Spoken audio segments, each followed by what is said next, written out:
After just one preseason game from the New York Jets, there's plenty of reasons to be optimistic. We're going to break it all down. We got some stats. We have a report card. We have stock up, stock down, a loaded show here on a Monday evening. I appreciate everybody tuning in. Let's get into it.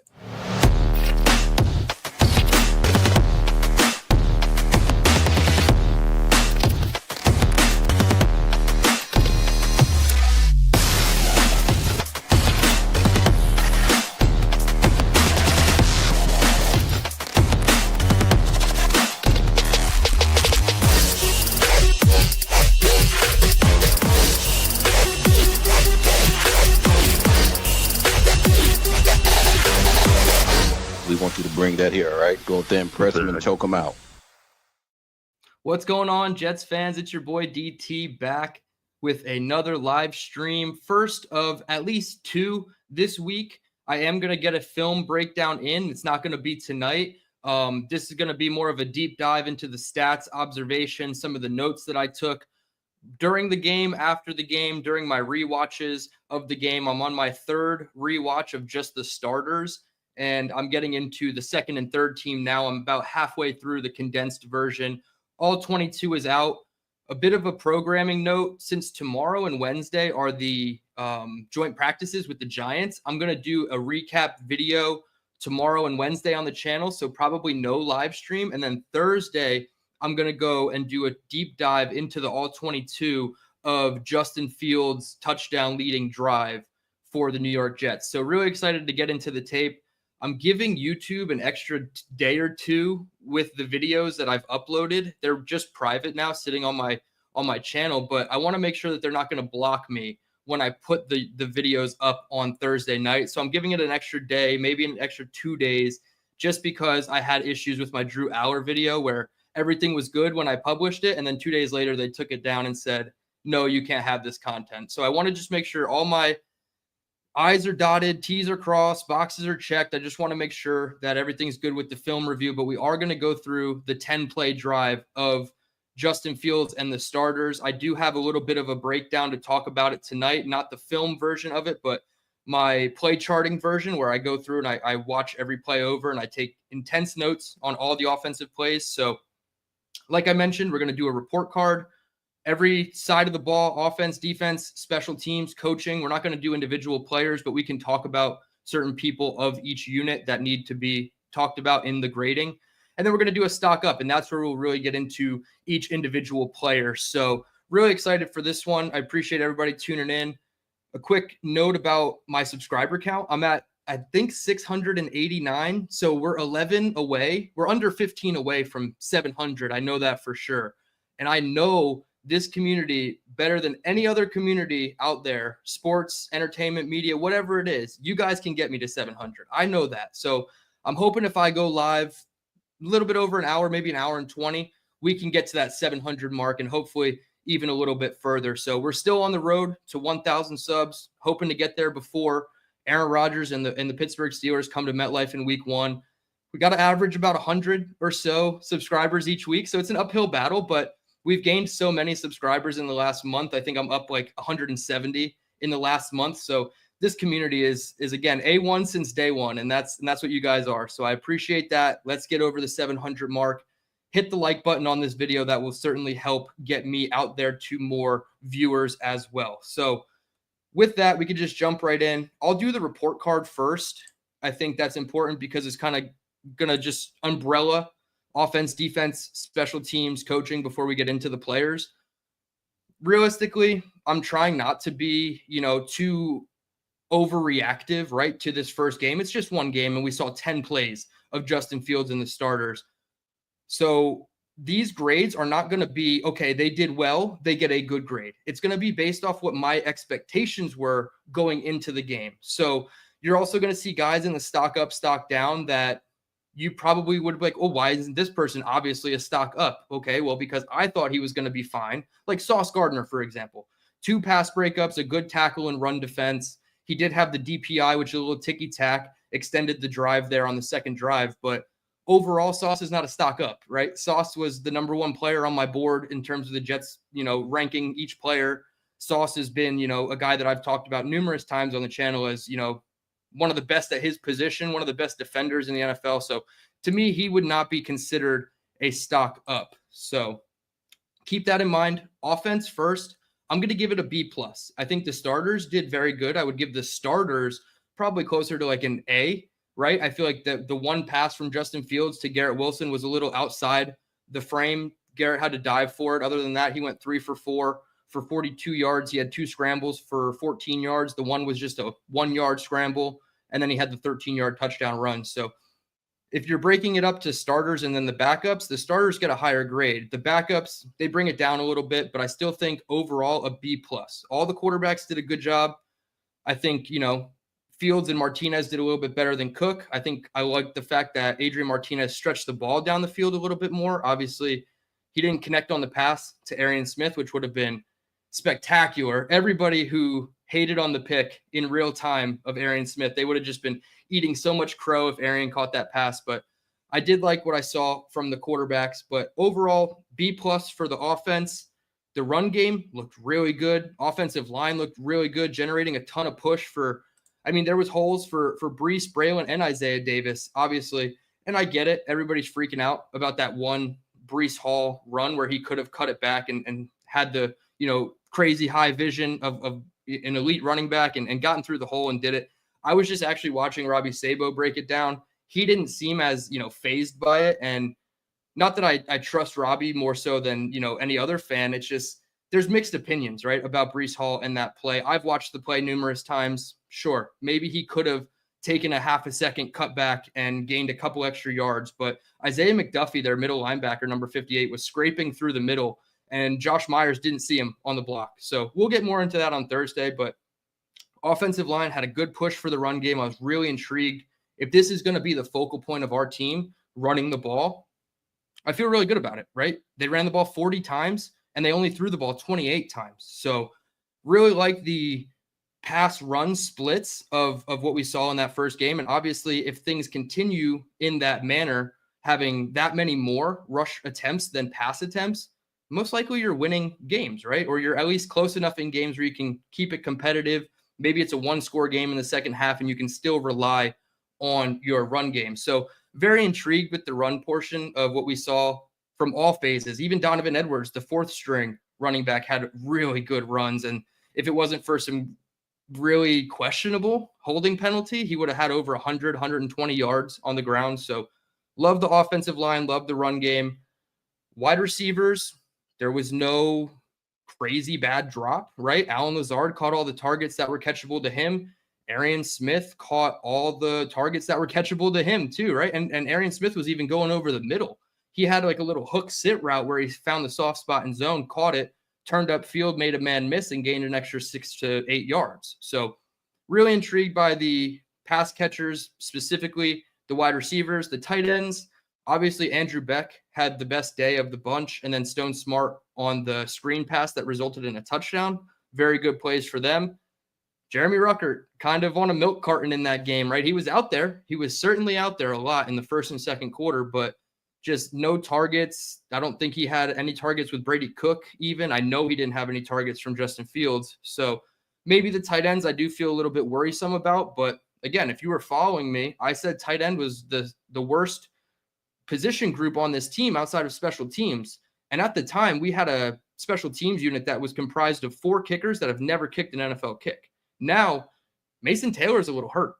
Nick Falk's in the mix at special teams. I would almost say special teams is better than tight end at this current moment with Mason Taylor nursing a high ankle injury. So I'm very, not overly optimistic about the tight end unit, but I loved what I saw from Beck. And if those schemes and concepts are going to be working in Mason Taylor's favor, the Stone Smart play, or even the Beck, find the soft spot in zone and turn it up for 24 yards. Like if that's Mason Taylor's role, I'm very excited. And I think that's one of my biggest takeaways as I start getting into the second and third team film again. If these concepts, like the Donovan Edwards runs, the Andrew Beck and Stone Smart tight end concepts, if those are run to our playmakers, the Breece Halls, the Braylons, if they get those run concepts for Donovan Edwards that he got, this offense could be really explosive. And I loved Tanner Engstrand the most. I think he's probably one of my biggest stock ups when we get into that portion, but getting the guys in and out of the huddle quickly, getting the play call. I don't think there was a false start even. There was no delay game, no false start. They were calling hike with multiple seconds left on the play clock. It wasn't like 3, 2, come on, got to clap and get the ball out. Let's go. It was very highly efficient offensive play when Fields and the starters were out there. So really intrigued with the offense. So I gave them a B+. Defense, I gave them a B-. And again, you probably have to separate starters from the backups. The starters would probably get an A-, right? They did really well. They forced the strip sack of Malik Willis and turned it into an immediate touchdown on defense.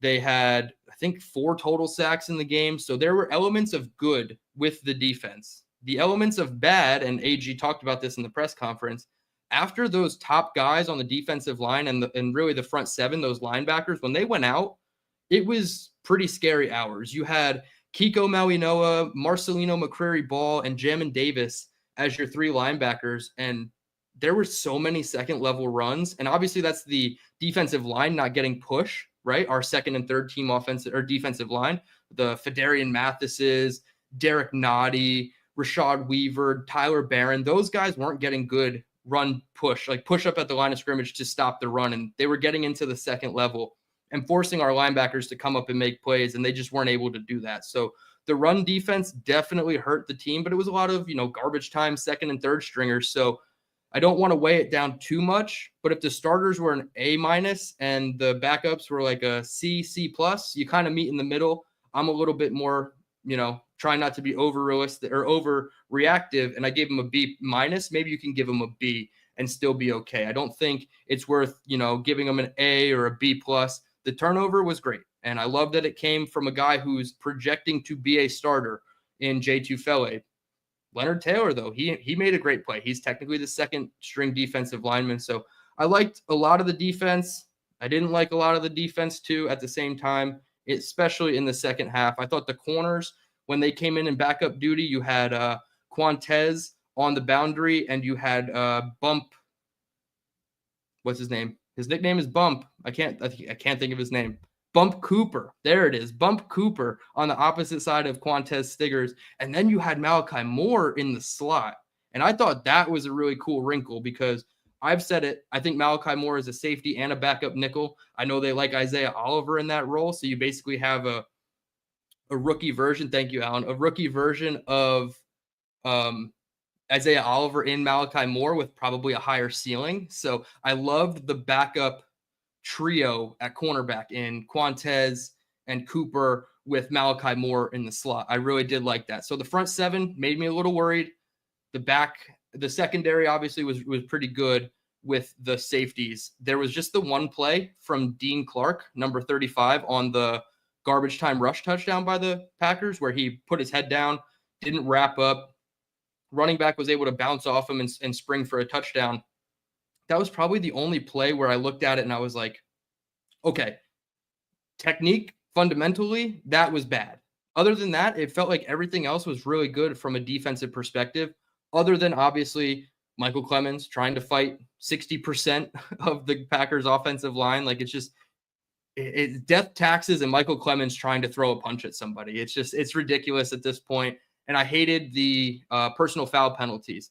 The first one on Eric Watts, where he's chasing down Malik Willis after he broke the pocket. Okay, I don't love it. Obviously, it's a 15-yard penalty in a situation where you don't want to give up a free first down. But Eric Watts, he crashed down on the read option to tackle the running back. And when Malik pulled it and kept it, Eric Watts just turned and got the hell out of there as fast as he could to chase it down. And in those situations, I mean, you can kind of excuse it because he wants to overcorrect his mistake. It just turned into a second mistake. And that's the stuff that we can't have. You can't compound a bad decision with a bad decision, right? I feel like I tell my friends that all the time, but in sports, that's such a huge thing. It's like when the guy on defense jumps off sides, but the play is still running and the other 3 defensive linemen just start walking towards the quarterback. It's like, no, this is still a live play. You have to stop it or else it's a free play that's going to go for a big, huge play if you're not careful. So it's not compounding a bad decision with a bad decision. What Marcelino McCreary-Ball did the very next play, absolutely inexcusable. I'm so glad that he got ripped off the field by AG and just chewed out. Not because I don't like Marcelino McCreary-Ball. I think I want him to make this team as like a 4th or 5th linebacker, but you just watched your teammate do it. You saw what happened after your teammate did it. So to do it the next goddamn play is just inexcusable to me. And it was way worse. It was a hit on like Luke Musgrave or something. And he hit him so hard that he almost fell into the where they keep the Gatorades and the phones for you to call up into the booth. Like he hit him that hard. Like it didn't need to be that way, right? Marcelino easily had time to pull up. So I'm definitely not a fan of the second one. The first one, after watching the film, I'm like, okay, Watts was just trying to overcorrect.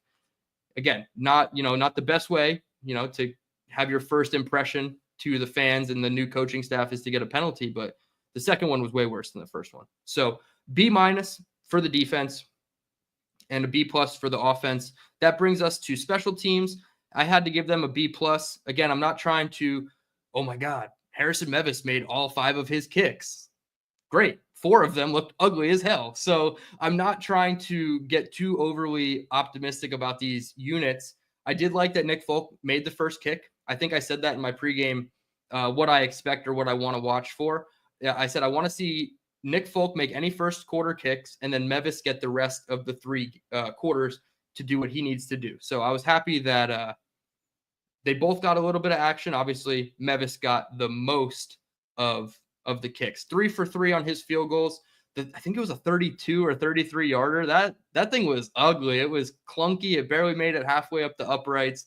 Again, it went in. It's still 3 points. Whatever. I'm happy for him to make all 3 of his kicks. But I think if you're auditioning for all the 31 other teams in the NFL because we just believe Nick Folk is going to be the obvious, the kicker of week 1, that's not the showing you really want if you're Harrison Mevis. You want your kicks to be end over end, more close to the middle of the uprights, way high up. If you're kicking 20 and 32-yard field goals, guys, they should almost be going up over the uprights. Like that's how high I want to see these balls get kicked. We saw Cam Little of the Jacksonville Jaguars kick a 70-yard field goal, and that ball was higher when it went through the uprights than Harrison Mevis's 33-yard field goal. And Walker still had, or Cam Little still had 3 or 4 yards extra. Like I just, it's different, right? It just looks different. And I don't like, bashing on a guy who went 5 for 5 kicking the ball. Okay. He went 5 for 5. I'm happy for him. I hope at the deadline or cut down day, somebody gets desperate and trades us a 7th round pick for Harrison Mevis instead of having to cut him and let him walk for free. And then McNamara, he did a really good job as the single punter on the team now. It was like, okay, it's either going to be, we know it's McNamara's job, at least in my opinion. I came in with the expectation of, okay, I want to see McNamara prove it's his job, or I want to see clear and obvious signs that come Tuesday of this week, they're going to sign a new kicker or new punter rather. Like I wanted to see one way or the other.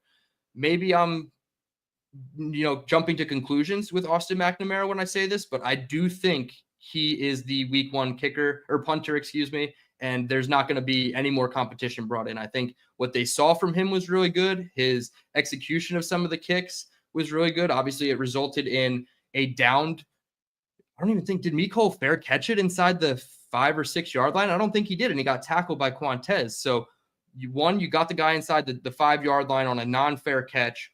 2, you created a situation where it bounced in front of the return man. Again, Mecole Hardman, couldn't happen to a better guy. And he was able to fumble it, and we jumped on top of it, Jamarcus Weston from Florida, the UDFA linebacker. So I love what I saw from McNamara. I did like what I saw from special teams just as a whole. I think we saw Nwangu and Quantez as the gunners. I don't know if both of them will be the gunners when Chris Boyd is healthy and playing special teams like we signed him to do. Obviously, he's nursing the shoulder, but I did like the differentiating of like who's going to be gunner, who's going to be return man when it didn't look like our number 1 guys were in. Obviously, it looks like Xavier Gibson's going to be the kick returner and punt returner first, right? Given it's his job to lose, maybe to Jamal Pritchard or Arian Smith. But I liked seeing all those guys get a chance. Hell, even Malachi Corley got a chance on a second half kickoff return. So I was really happy about the special teams overall. Obviously, the turnover is great, and pinning them deep inside the 10 is great. Making all your field goals is even better. But when we get Chris Boyd back, and are we going to see Xavier Gibson, when healthy, kind of take back that role as special teams? That's where it kind of worries me. So for now, I liked what I saw. B+. Coaching, this gets an A or an A-. I just wrote A- because, again, I'm not trying to sit here and tell you everybody deserves an A+. We won the game by 20 points on the road, and our starters dominated, but I don't want to get too high on it. Coaching, though, the AG accountability, Engstrand getting these guys ready in and out of the huddle. Wilkes, I thought he ran a good defense. There was a good mix of 5-man blitzes. There was a good mix of cover 3, a little bit of, I believe, cover 1, 2. So they did a good job of mixing up man and zone. We'll get more into that on Thursday when we go over the film. But I'm really intrigued by at least the 2 coordinators and the head coach. We still need to see the skill position, or the positional coaches, rather, like the corner coach or the DB coach that got into Sauce's face after he made that PBU. I love seeing that stuff because it got Sauce fired up. He turned around and he was mean mugging, right? He was ready to treat it as if it was the Super Bowl, and it was just a preseason week 1 game. But for your guys at the top of your roster, at the top of your depth chart, to get that amped up over a preseason game, I love the little back and forth there between him and the coach on the sideline after that. So coaching to me gets an A-. I can't really think of an area where it was flawed or where they put the team in a bad position. I feel like they were not necessarily one step ahead of the Packers, but it felt like in years past, we were never one step ahead or even on the same step as the opponents. But this time, it felt like we were on the same step of the stairs, right? We were going in the same direction. We were proving to a good team, the Packers are a good team, that we can hang with them. You know, granted, they didn't have all their starters in with the ones. Josh Jacobs didn't play. Jaden Reed had a boot on his foot, so I don't even think he played at all. But still, we hung around with a team that in many other years past, we have no business hanging around with. So the Jets did prove to me, at least something from the coaching staff, that, hey, if these guys continue doing this at a consistent rate, getting these guys ready and put them in good positions to win, we might actually have something here. Like I'm not all Frankie V putting Tanner Engstrand as my Twitter banner or anything like that. Like, no, Tanner Engstrand isn't him in my opinion, but he's getting there. He's definitely going to surprise a lot of people. I think he's more Mike LaFleur than he is many of the other coordinators we've had. So I'm really excited, and I'm actually reading this book right here. I'm reading this book by Bobby Peters on I got it off Amazon. It's called Game Planning with the 2023 Detroit Lions. Just the 10 plays that I've watched over and over again of Justin Fields, there's at least 2 or 3 that I found directly in this book with maybe like 1 or 2 route combinations that were a little different. But the overarching design of the play is the same as it was in the book. And based on what Bobby Peters is saying they did with those plays, it's pretty mirrored that the Jets were having as much success as the Lions were having running those concepts. So really excited to see Engstrand, because a lot of people think, oh, it's just Ben Johnson's influence. He's just going to take Ben Johnson's plays.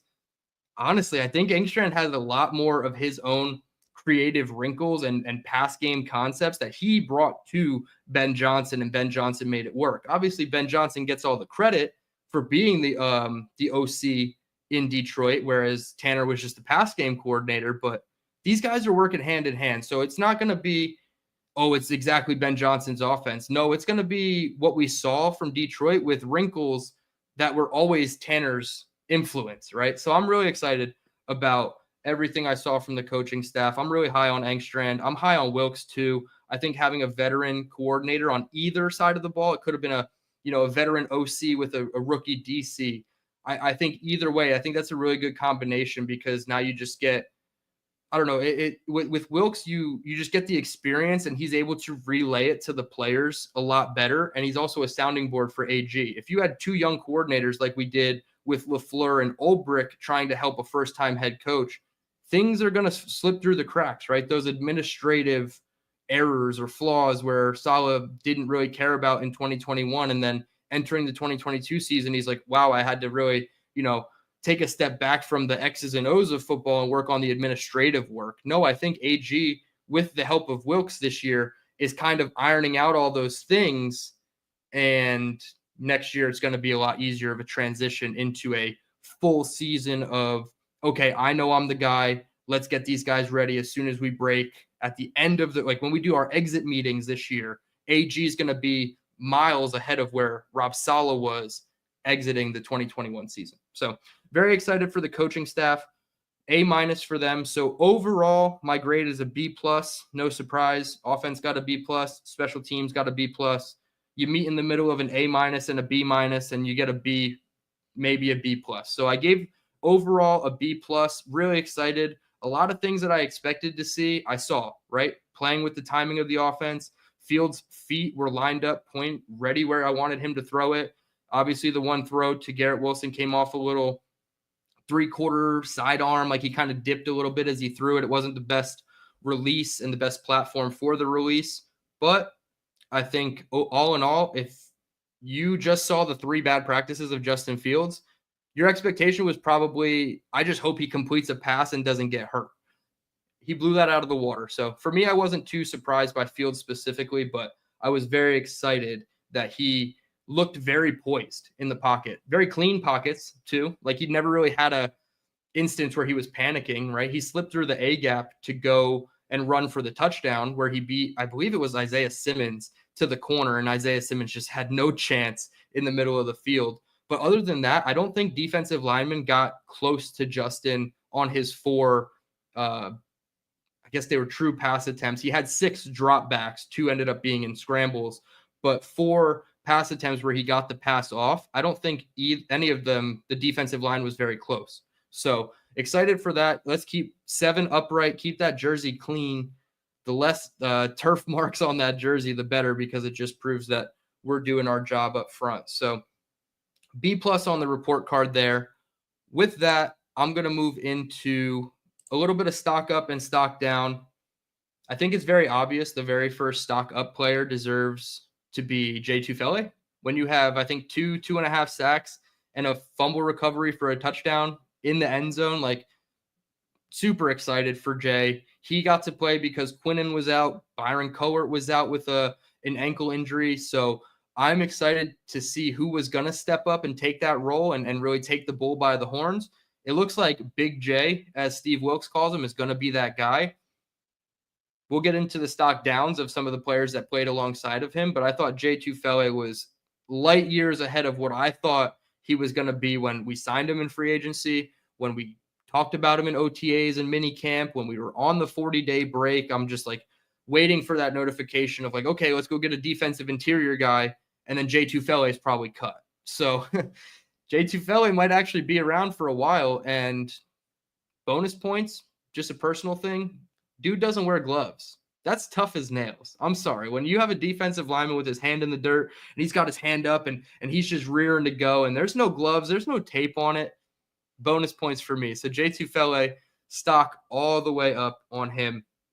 Andrew Beck is my next stock up. Talked about him a little bit before.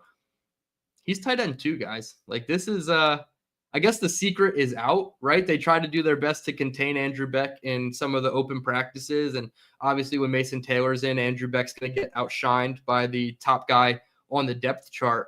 But Andrew Beck, man, he's got a role in this roster. They're going to use him a lot. The quote that AG had after the game about believing in fullbacks and thinking that he's going to give them an advantage. All we've heard AG talk about is we need to create an identity and an advantage against our opponents. Okay. Well, here's Andrew Beck. He can be your advantage. He can be your H-back, fullback, attach him to the line of scrimmage like we saw. You can use him in motion. I love the split flow action that they had where he motioned to the left before the snap, and then on the snap, he came back across to the right as like a sniffer, and it looked like he was going to block down on the end man of line of scrimmage, and then he just pops out for a little 2 or 3 yard hook route, turns it into a 24-yard gain because the linebacker doesn't know if they're in man or zone. Boom. Like if that's Mason Taylor's job moving forward, I'm very excited about this offense, but I think Beck is going to have a role. I'm not going to go as far as saying Jeremy Ruckert is not going to be on the 53-man roster, but if I had to choose right now today, Andrew Beck or Jeremy Ruckert to help my team win football games in 2025, I'm picking Andrew Beck. So stock up on him. Really excited for what 47 could do for our offense. Leonard Taylor III is my next stock up. He had the strip sack on Malik Willis. Again, he's just doing the things that when I did my film review, it's like, okay, when the lights are on and this dude is game day ready as a situational pass rusher from the interior, Leonard Taylor III is damn special, man. So I'm excited for Leonard Taylor. I think his stock is up. Again, we'll get into some of the stock downs at the same position, and you'll understand a little bit more why I feel the way I do. But if you're keeping 5 defensive interior players, Quinnen, Coert, Tufele, Mathis, and Taylor III are the 5 that I'm keeping right now today. And I'll probably end up doing a 53-man roster prediction as we get closer to the game this weekend. Maybe I'll do it on Friday. But I wanted to get at least one game of action in because, as you're seeing here, a lot of these stock up, stock down names are names that we weren't really talking about in this type of way. So now that we've actually seen a small sample size of game footage, I really want to really dive in and see how they're doing and change my assessment of where I thought they were on the 53. Robin in the chat, you're funny, dude. Yeah, if he finds this channel, we're all cooked, Robin. So not over here. My next stock up, offensive lineman, and you could really have gone all 5 across the offensive line. Maybe Myers was like the weak point. It makes sense. He's the backup technically. But Armand Membu, just absolutely phenomenal. 10 pass pro reps, no pressures allowed. He did play with some of the second team when Brady Cook came in. He and Myers were the only holdovers on the offensive line that came in. You had Max Mitchell on the left guard, Mitchell left tackle, Newman left guard, Myers at center, Laval at right guard, and then Armand Membu at right tackle. Everybody but Max Mitchell, to me, looked very good in spurts. So I'm really intrigued by what I saw from not just the first team offensive line, but the second team offensive line minus Max Mitchell. But Armand Membu, man, going up against Rashawn Gary on the outside, going up against Kenny Clark when he was penetrating from, out inside out toward the tackle. I thought he had, some of the best reps of the offensive line. I think it was the Fields scramble for a touchdown. Armand Membu locked up Kenny Clark. He had him going to his right on his outside shoulder. Then he came back in and blocked him to the inside shoulder. And then he went back out again with Kenny Clark. Like Kenny Clark was trying all the counters to get past him, and it just wasn't working. So really happy for Armand in his first game action. It wasn't like, oh no, here's a pass rusher coming off Armand's side, and he's a rookie. He's got to take these lumps and the cliche things that we've said before in the past with guys that the Jets have drafted that just don't start off hitting the ground running. Armand, he hit the ground sprinting. He wasn't just running. He was sprinting. I thought he looked well on his way to becoming a stalwart at right tackle in the NFL. So really happy for Membu. My next stock up player, Donovan Edwards. Right now, he's running back 5 behind Nwangu on the bench, I would assume. And I think Nwangu is like the 4th running back just because of his special teams upside. So Donovan Edwards might not even have a roster spot. And after a good game like this, maybe you consider flirting with the opportunity to trade him before cut down day so somebody else can put them on their 53. Maybe you do a player for player swap. If we were able to turn Donovan Edwards into like a middling wide receiver or middling defensive interior player, I mean, I would take that. And that's not to say we're letting, a future Hall of Famer walk out the doors in Edwards. I mean, I thought he was really good. I did. I thought he was excellent in a lot of his runs. Again, he's the 5th string running back on the team currently, and there's just really no spot for him. I don't think they're carrying more than 4 running backs on the overall 53-man roster. So it'll be intriguing to see what happens with Donovan Edwards, but I did like what I saw from him, and I want to see him keep that going. And as I'm going through this, guys, if you have questions in the chat, please just put them in the chat. If you want to put like question or like a Q in the beginning or a question mark at the end, I'll understand that it's a question for me and not just like banter in the chat, and I'll star it, and I will make sure that I get to your question later. So if you want to just put a question in, just make sure you kind of identify it as a question so I don't overlook it thinking that we're just talking about Beastbreaker one day finding my channel. The last player of my stock ups is Adrian Martinez. I thought he did much better than Brady, not much better than Brady Cook, but I liked what he did in the offense better than Brady Cook. And I thought even when Brady Cook made good passes, the pass itself, it was like the Harrison Mevis kicks. Like he completed a lot of his passes, but they were very ugly and they were very wobbly. And even the Tyler Johnson third down conversion, I love. You guys in the chat are ridiculous. I love Brady Cook converting those long third downs, but I didn't like the optics of the pass, right? It looked like I threw the pass. Like it was not a spiral. It was very wonky. It made it to the guy, but those passes are harder to catch, right? If it's a pure spiral and they can see it coming in, it's easier to catch. If it's all over the place, it's really hard to, focus in and make the catch. So I will put Adrian Martinez in the stock up. Brady's not getting a stock down. Cook's not getting a stock down by any means, but Adrian Martinez is getting a stock up. I like the way he ran the offense, right? He took those shots deep. He found the guys underneath when needed. He even took off and ran a couple times. Brady Cook tried to take off one time to the left and it didn't work. And then he tried to pull a zone read and he tried to keep it because the defensive guy crashed down on the running back. He went nowhere. Like he looked like Michael Clemens rushing the edge. Like his feet were just in concrete. He wasn't really going anywhere. So I didn't love Brady Cook's mobility. And I loved Adrian Martinez just from a functionality standpoint of the offense. So he's up there. That's the last player of stock up. I have two coaches in the stock up. O-line coach Steve Hyden. I mean, we've already talked about the O-line enough. Like you guys know, it looked different. It was not a Keith Carter-led unit anymore. And, for a former tight end coach, it wasn't too bad from Steve Hyden. And I think the overreactions to the signing were a little bit much, saying our offensive line isn't even going to improve because he's never coached a line before, or whatever the narrative was about him because of his inexperience. Offensive line and tight end play is very intertwined, right? You really have to have your tight ends blocking like offensive linemen, but then they also have to run routes like receivers. So he knows the aspects and the fundamentals of blocking and scheming guys in the blocking game. So I wasn't too concerned about Hyden. Obviously, you want a guy with O-line experience being the guy, but I think given what we knew at the time, maybe it was an appropriate reaction, but now it's like, okay, we've seen this guy in action. We've seen his unit opening up holes wider than Moses parting the Red Sea. So I was really impressed with Hyden and the offensive line job that he did. Even with the backups, like I said, there was a couple here and there guys that I didn't love. And hold on, just starring a couple questions here. I'm not starring that one from you, Indy. But I did like what I saw from the second string offensive line in spurts, like a couple of those players. Max Mitchell, Chuks Okorafor, they weren't really that great.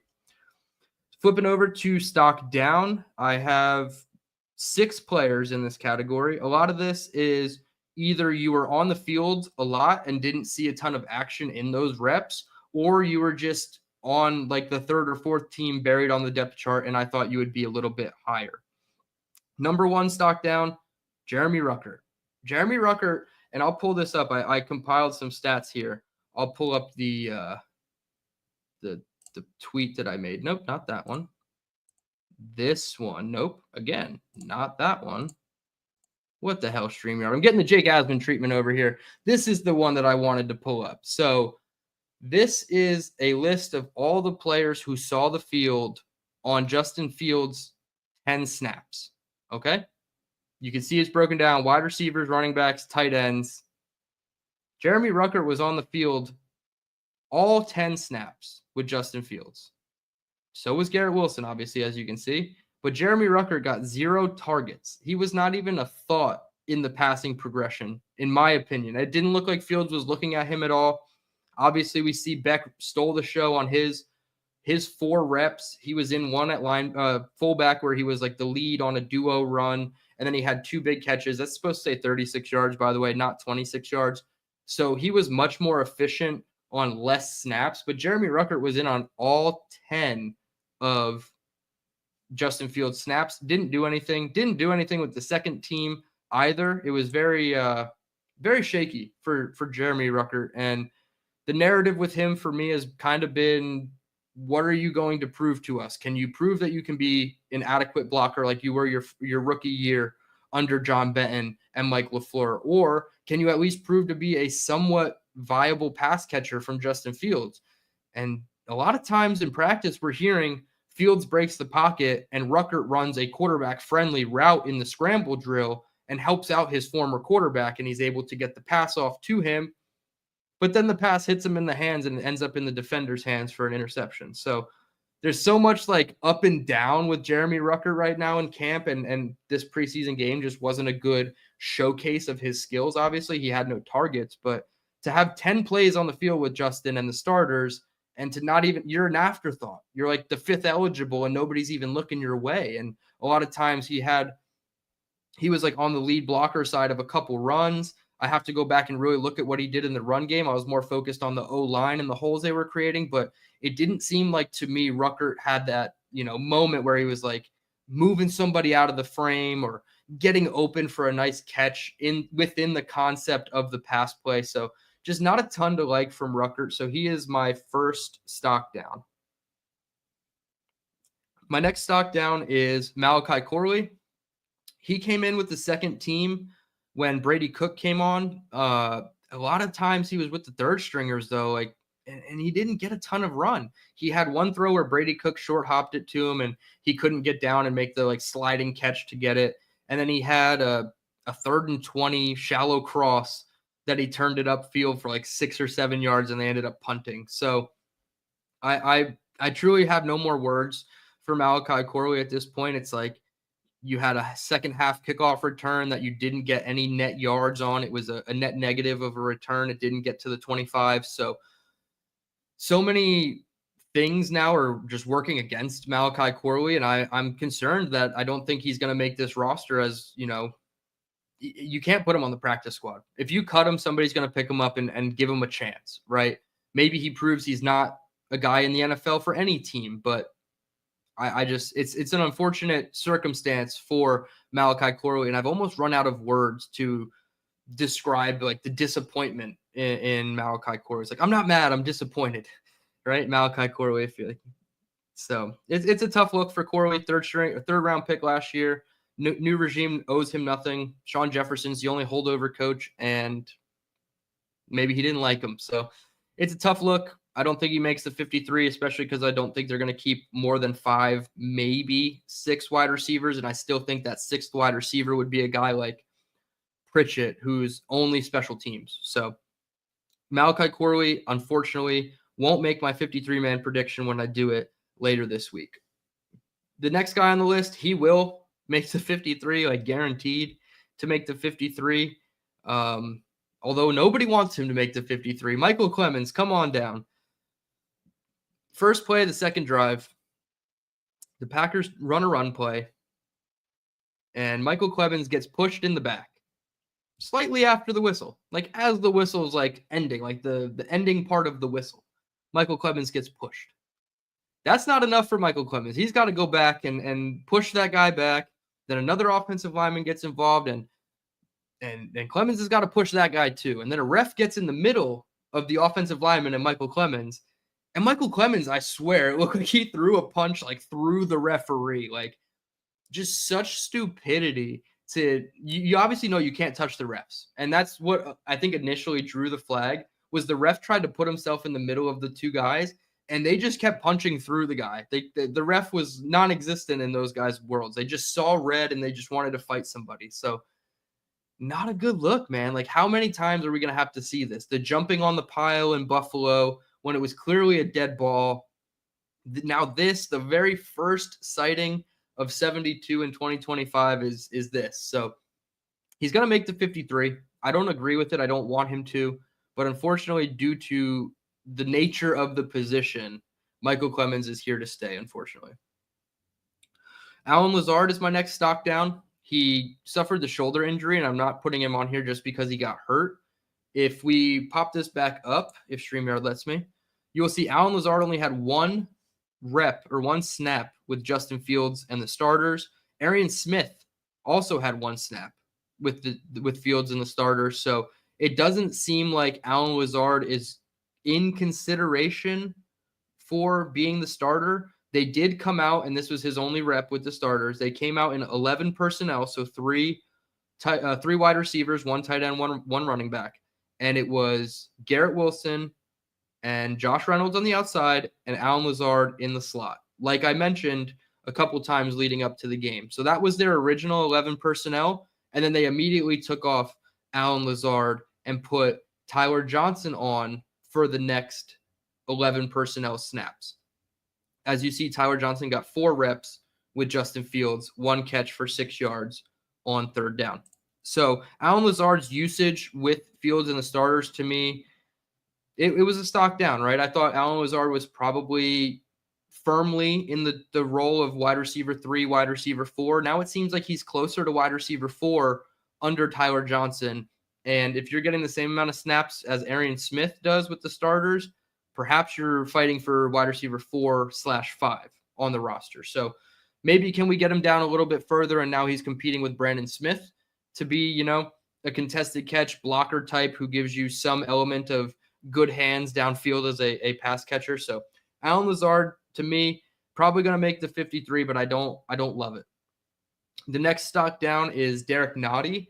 I think it's a weird one with him, right? I watched not the all 22, but the condensed game replay, and I'm watching 91 in the middle, and he's next to Jay Tufele. And again, I had no expectations for Jay Tufele, and he blew it out of the water for me personally. Nottie was so disappointing on the other end. Like, he just showed no motor, right, on defensive line. He didn't have active hands. He wasn't trying to fight off the center or the interior guards blocks. Like, he was just kind of standing there. Like, he really wasn't trying hard enough, at least visually. He didn't pass the eye test for me is basically what I'm trying to say. And it showed. I think there's a clear and obvious ranking system, I guess we'll call it, within the coaching staff and this position. It's clearly Quinnen Williams, Byron Cowart, and Jay Tufele as the top 3. And then it's kind of dealer's choice, right? You can have Fedarian in as the big body on rundowns. You can have Leonard Taylor III as the situational pass rusher from the interior.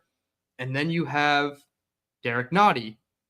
He's not really doing a ton well. What does he do consistently well? We still haven't figured that out. And his playing time was getting decreased over time in Kansas City. So I know he was, the running mate to Chris Jones, and Chris Jones is a very special player.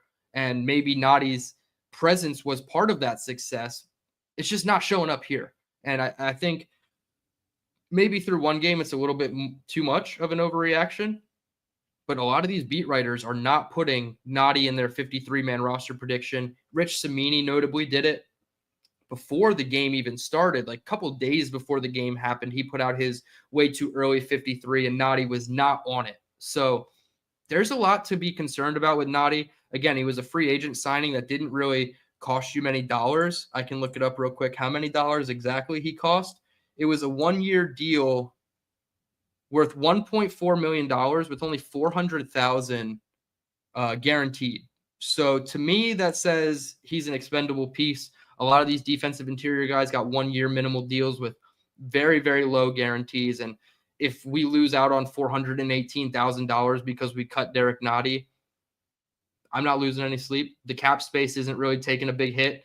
So Nottie might not make it. And based on what I saw so far through the film, it didn't look great. The last stock down, this one is more so, again, because of my expectations of the player. I thought he was going to come in and, compete to be the backup left tackle. Carter Warren, he came in with the 3s. So it was Max Mitchell, left tackle, Chuks Okorafor as the right tackle. And then after that, Carter Warren came in at right tackle and finished the game. So clearly tells you what the coaching staff thinks about him. They don't prioritize him over Max Mitchell or Chuks. So I'm going to operate under the assumption that they're probably keeping 4 tackles, and he's not going to be one of them. And I have to still get to that 4th quarter of the game review. I don't think it went too well. Like, I remember not getting a ton of push with Isaiah Davis and the other running back. Oh, Ricky's going to kill me for not knowing a Florida State guy. Lawrence Toafili, I think that's how you pronounce his name. They weren't really getting big runs for him. Obviously, Donovan Edwards kind of created his own big runs. And I think a lot of those were to the left side, especially the big, long touchdown run that was called back. But Carter Warren, to me, just one, he's buried on the depth chart, and two, he just didn't look all there, right? Like, as somebody that I thought was going to come in as like a 5th-round pick in the Joe Douglas regime and like compete to be your swing tackle in year 2, I think we're now in year 3 or 4, and it's not looking good for Carter Warren. So I think he's on the outside looking in from the tackle position. But that's going to do it for the stock up and stock down. So we did report cards. We did stock report. Now for the next couple minutes, I'm going to field your questions, but I'm also going to do something cool. Let me see if I can add this properly. Here we go. All right, we got this up. So this is a project that I've been working on for about 5 years now. I think since, hey, what's up, Bonesy? I see you in the chat. This is something I've done probably since Zach Wilson's rookie year of his NFL career. So 2020, maybe 2021. Did I do the last year, Darnold? I can't remember. Either way, this is the offensive play charting. So this is every offensive play the Jets have run. Obviously, it's only the Fields and the starters reps because I'm not going to get too carried away with the schemes that they have Adrian Martinez running. But as you can see, everything's kind of labeled out here really nicely. I'll kind of go through it. You obviously have your down and distance, so what drive, play, yard line, everything is. You have what hash it comes on, shotgun or under center. Your personnel, so 11 personnel is 3 wide receivers on the field. 12 personnel would be 1 running back, 2 tight ends. And then down here, 21 personnel, that was the play where Andrew Beck was your fullback. This set is 2x2, 3x1. So what the formation alignment is, and do they have three players on one side with an isolated guy on the other side, or do they do 2 and 2 and it's more of a balanced formation? So that's what that means here in set. FIB means formation into boundary. So how many times did you line up on the right hash and the strength of your formation was to the right side of the offensive line? So that happened quite a bit. It only happened 2 times, I should say, not quite a bit, here and on the touchdown run here. So formation into boundary was something that Nate Hackett never really did. So it's quite refreshing to see formation into boundary. These 2 categories here, shift and motion, I'm really excited about. As you can see, just about every play, every single play included a shift or a motion.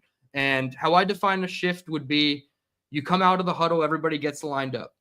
Then that first person who moves, if they go all the way across the formation or to a different location and stop for at least 2 seconds, right?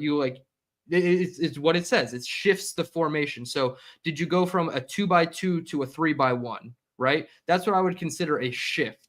Now, a motion is different. Motion is happening at the snap and everything like of that nature. Like when we saw Garrett Wilson come across in like a jet sweep motion, he was motioning to, at the snap be moving. Shifts happen before the play is snapped. So that's the difference between shift and motion. Shell, this is the pre-snap shell of the defense. So did they come out with 2 high safeties? Obviously, the Packers, as you can see, they came out with a lot of 1 high safeties. 9 out of the 10 plays at the time of the snap, 1 safety was further than 9 or more yards off the line of scrimmage. So they played a lot of single high coverage Saturday night, against the Jets. Odd and even front, this is the how many down defensive linemen are on the field. Even means 4, odd means 3, odd could mean 5. Also, if they have 3 down linemen and 2 edge rushers, I consider that an odd front. So that's the difference between even and odd. Number of box defenders, this is your first and second layer, your down defensive linemen, your edge rushers, and your stacked backers, or any safeties coming down into the box. So as you can see, the Packers, because they ran so much single high coverage, you have that extra person in the box. So a lot of 6, 7, 8 man boxes for the Packers. This column here is middle field. Was the middle field open or the middle field closed? You can see it's kind of a mix, right? Closed would be one high safety. Middle of the field is closed. You can't run a post pattern. You can't run anything to the middle of the field. It's absolutely closed.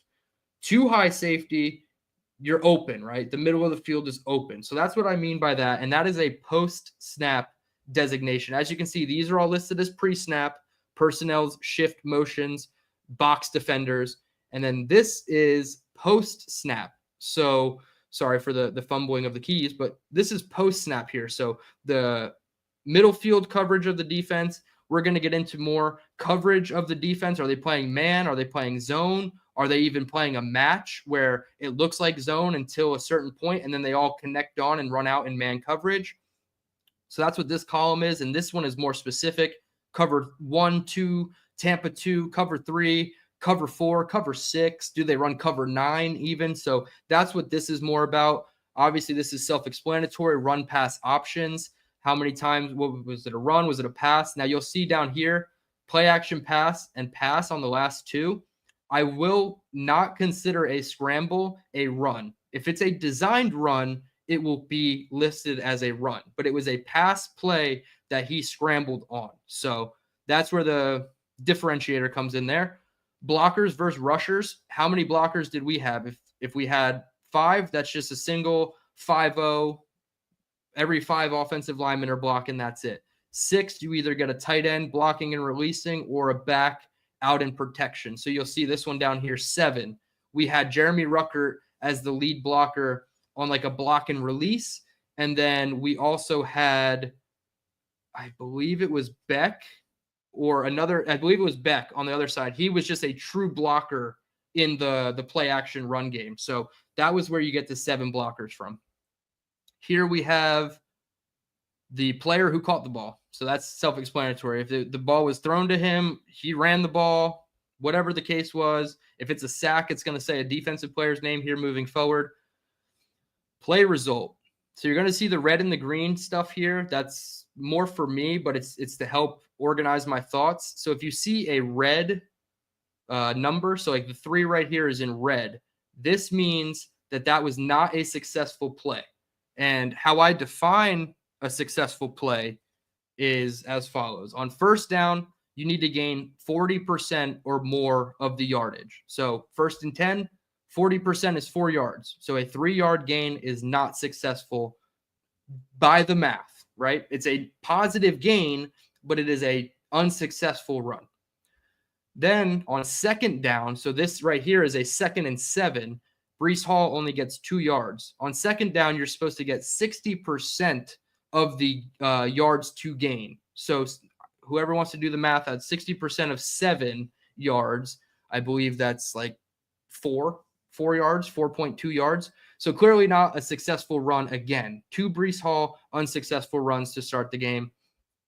3rd and 4th down success rate is defined by 100% of to-go yardage. That is self-explanatory. If you don't get 100% of the yards on 3rd down, you're probably punting. And if you don't get 100% of the yards on 4th down, you don't have the ball. So this was a successful play. They needed 5. They got 6. It was a successful play and a 1st down. Obviously, Garrett's incompletion is a non-successful play. And then you follow it up with a 12-yard pass to Andrew Beck. That clearly was successful. These 2 next plays, the Braylon Allen 14-yard run and the Andrew Beck 24-yard catch and run on play action, these are highly successful plays. And I put them in bold with a darker green because they are explosives. I'm still using Robert Saleh's definition as explosives until I learn what AG's true parameters of an explosive play are. But Rob Saleh defined them as a run that gains 12 or more yards or a pass that gains 16 or more yards. So both this run and this pass are considered successful explosive plays. The 12-yard pass to Beck, although it was successful, it's not an explosive because it's not 16 or more yards in the pass. Then you had one more unsuccessful Breece run for 3 yards, a 1-yard scamper from Fields on a scramble on 2nd and 6, which led to a 3rd and 5. And then you get the 13-yard explosive touchdown run from Justin Fields. So that's how you see drive result, touchdown, obviously. That put the score up 7-0. Bill M in the chat, it says, it moves the chains, though.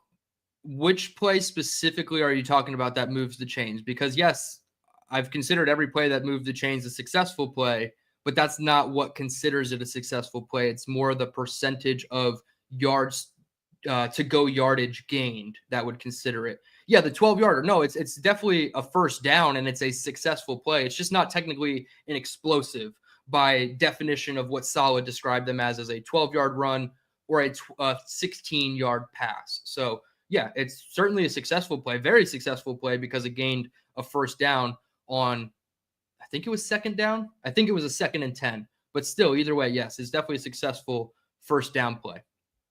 Now here we get really deep into the film. As you can see, I have routes, concepts, run schemes, personnel as well. So obviously the route is pretty self-explanatory. What route did the receiver who caught the ball run? And as you can see, it was a lot of hook sits, just the soft spot in zone from Beck and Tyler Johnson. And then you had the Omaha, which is a quick out route by Garrett Wilson, the incomplete pass. So those were very vanilla route concepts that he threw to.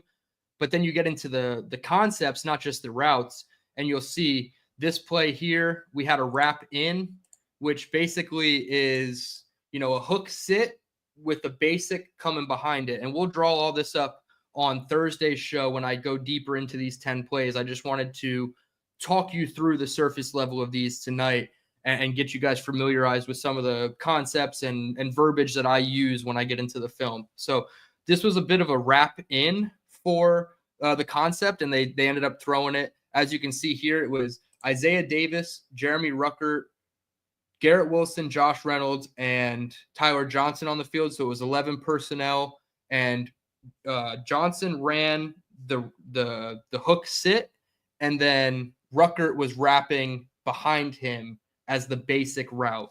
So I did like this concept a lot. We'll draw it up on Thursday. I did like Wilson's route on this concept specifically because I think that's going to be a wrinkle for future passes down the road. But here we have, this is the quick out to Garrett Wilson. As you can see, I called the concept stick spacing. So when I do this and there's a slash in it and there's 2 different concept names, stick was the front side concept where the play went, right? It was Jeremy Ruckert running a little hitch and then moving out against man coverage. And then Garrett Wilson was running a locked quick out route, like 4 to 5 yard out route, a quick locked out route. If you guys have ever played Madden, you know what stick is. It's a very common play in Madden. It's a very common play in the NFL. Obviously, this is preseason, but that's what I mean. Stick was the front side concept. Spacing was the backside concept, which was just a couple hook routes by 2 receivers with a swing route by the running back accompanying it. So it's kind of self-explanatory. It's called spacing because it's supposed to create space in a short area for your 3 eligible receivers. We have the hook sit here. This is the first Beck catch. This was a play action deep crosser, and they had 2 wide receivers on the field. As you can see, they ran Ruckert and Beck as a 2 tight end formation with Braylon Allen in the backfield.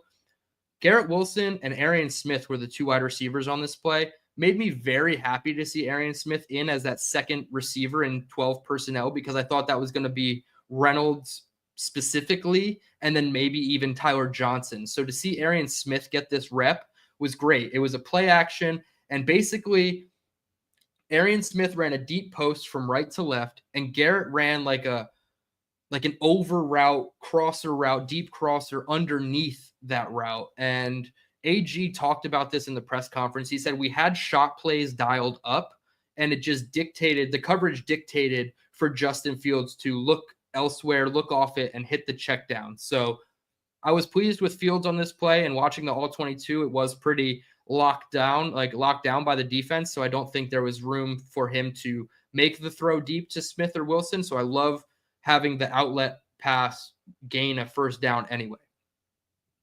Run schemes, I guess we can go over these. OZ means outside zone. and in parentheses, W or S just means weak or strong.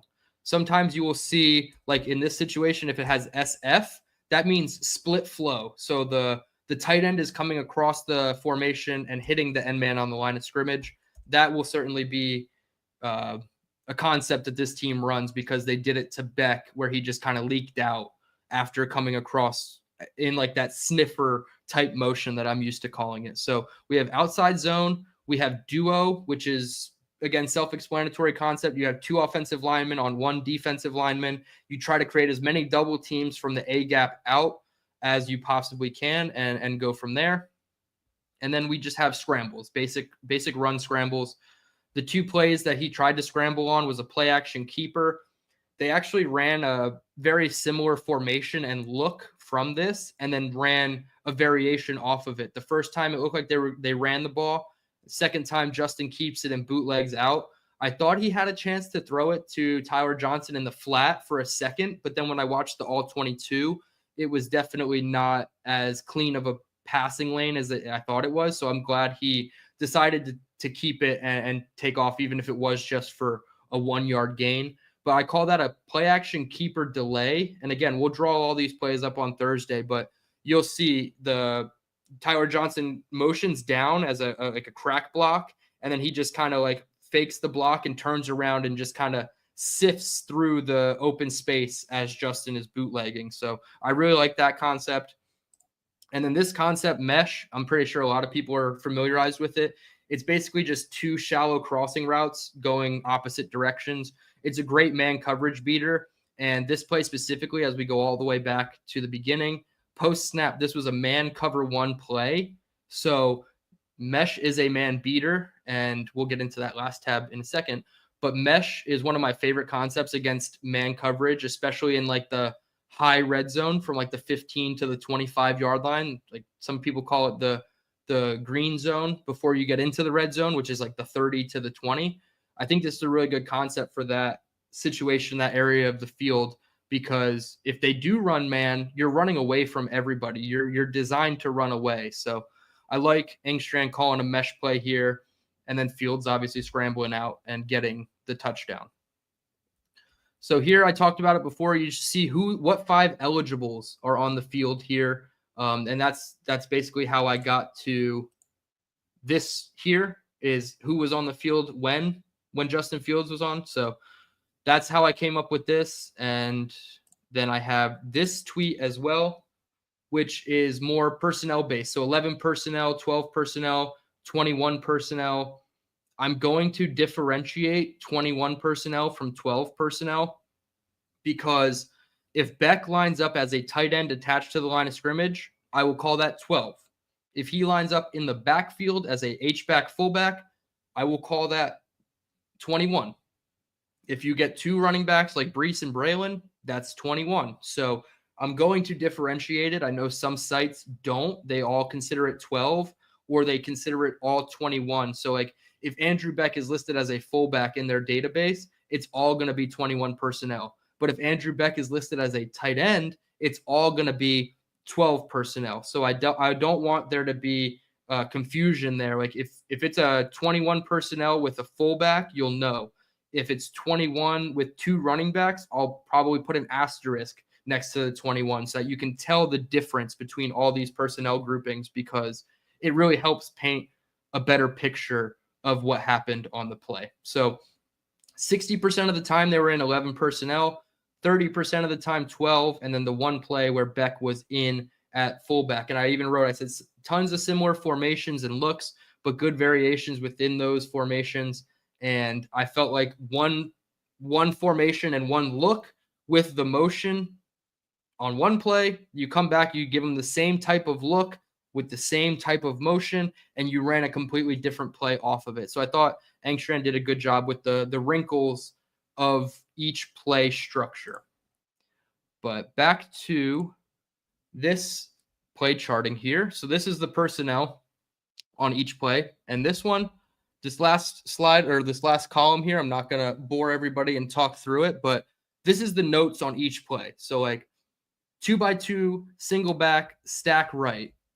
To me, I know right away there's 2 eligibles on the left, there's 2 eligibles on the right. Single back means it's under center with 1 running back in the backfield.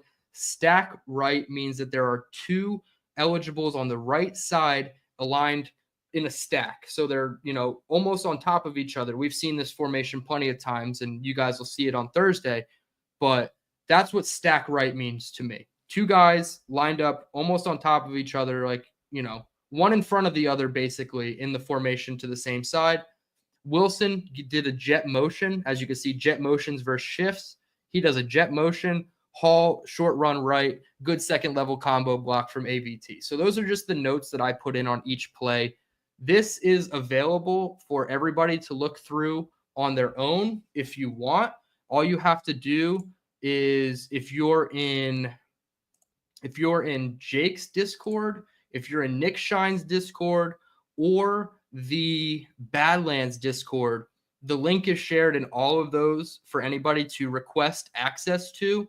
But if you want access, I will also post this in the link below. Just go hit the link and just ask to be given editor abilities. Please don't edit the boxes themselves, but in order to be able to filter and sort through all of the columns and see the things for yourself, you will have to have editor qualities. So if you want that, just hit me up. The link will be in the description, and I will give you editor qualities to look through all those cells yourself. So you could go in and only filter out the 2 third down plays and see exactly what they did on third down. So that's just my little hobby of work there. I wanted to share it with everybody because I am going to be pushing that very hard this season. That's probably going to be something included in the membership portion of this YouTube channel. Once we get to that threshold, guys, we got to get those watch hours up.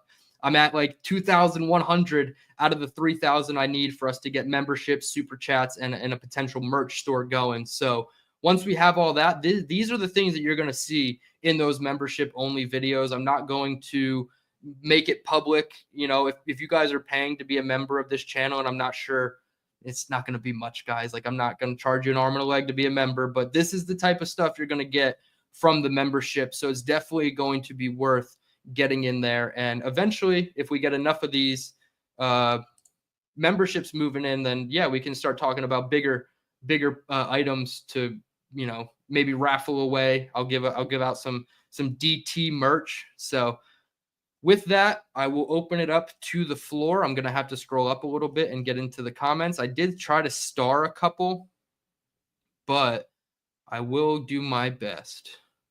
Jake, DT live, baby. Absolutely. When that comment says Jake Asman with like a little $2 next to it, that's how you know we've arrived, folks. So we're waiting on that day. We know Jake's dying to give me some super chat money for sure, but I appreciate you tuning in. Give a couple people a shout out in the chat as well. Stack, Bill M, Indy Jets. I'm not calling you out, 6 rings, but what's up, man? 3 siblings. I'm so sorry for the confusion earlier today. Please don't get mad at me. YouTube with the names is really screwing me up. Incel Allen and regular Allen both here. How are you guys doing? Sharon, love you as always. Appreciate you. Chris B, the Ride or Die. We have Ryder and Talons PA in here. New subscriber. I like your content. You're very knowledgeable. Thank you, man. I really appreciate that. And I've said it before. I try to come on here informed with the hope that I can also inform. So if there's anything that I, am too technical about, I'll always try to break it down into layman's terms because that's the easiest way for my 5th grade brain to remember it. So if you think I'm knowledgeable and you can learn something from me, I greatly appreciate that. And I look forward to hopefully informing you some more. Let's see who else we got. NY Jet super fan. What's up with you? I appreciate it. All right. We're pretty much caught up. Now we can do some questions. Rich in the chat. Of course, we're going deep. Calm your freaky down, Rich.